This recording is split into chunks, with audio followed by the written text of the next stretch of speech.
भाई, भारतीय तुमचा जो विरोधी पक्ष असणार आहे महापालिका निवडणुकीमध्ये, तो प्रचंड त्यांना विश्वास आलेला आहे की अब की बार 125चा नारा त्यांनी दिलेला आहे.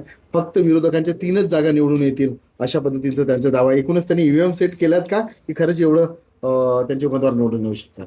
आता त्यांनी ईव्हीएम सेट केलाय का हे त्यांनाच माहिती आहे, परंतु जर 125 जागा पार म्हणतात तर माझं आत्ताच त्यांना आव्हान आहे की त्यांनी 125 जागा पार केले तर काय आमचं राजकारण सोडून टाकू. 125 जागा आहे, 100 जागा पण त्यांना मिळवणं अवघड काम आहे. एवढं सोपं काम थोडी आहे. आम्ही निकालच दाखवेल आणि पब्लिक दाखवेल काय होणार आहे.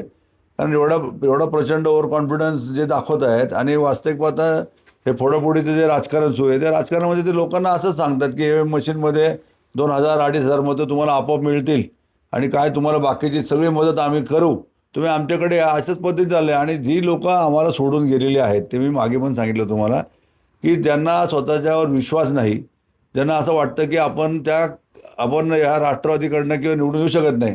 वास्तविक पाहता मी मागे पण सांगितलं, आजपर्यंत सांगतो की अजितदादांसारखा इतका उमदा नेता उभ्या महाराष्ट्रामध्ये नसलेला नेता, असा नेता मिळणार नाही. अशा नेत्याला सोडून पळून जाऊन काय साध्य करणार? जनता त्यांना त्याची जागा दाखल्याशिवाय राहणार नाही. कारण या शहराचा विकास, या शहराचे शिल्पकार आदरणीय अजितदादा पवार आहेत. या शहराचं नंदनवन अजितदादांनी केलेलं आहे. या शहराचं नंदनवन राष्ट्रवादी काँग्रेस पक्षाने केलेलं आहे. त्यामुळे आगामी या निवडणुकीमध्ये 125 तर खूप लांबचा आकडा झाला, 100 पार करणं अवघड आहे. वास्तविक पाहता आम्ही तर असा दावा करतो की राष्ट्रवादी आम्हीच सत्ता आणणार आहे इथे, हा आमचा दावा आहे. पण कशाच्या आधारे ते एवढं आकडा बोलतात, ते काय वाटतंय तुम्हाला?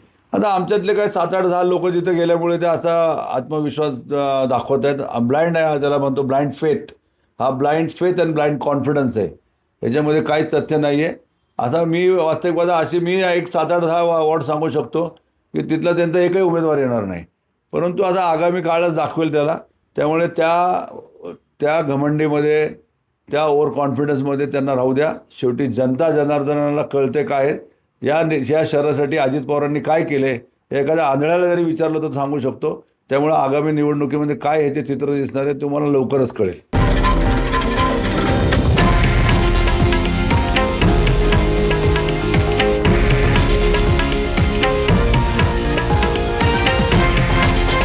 हे आहे देशातील नंबर 1 न्यूज नेटवर्क आणि आपण पाहत आहात TV9 मराठी, एकमेव.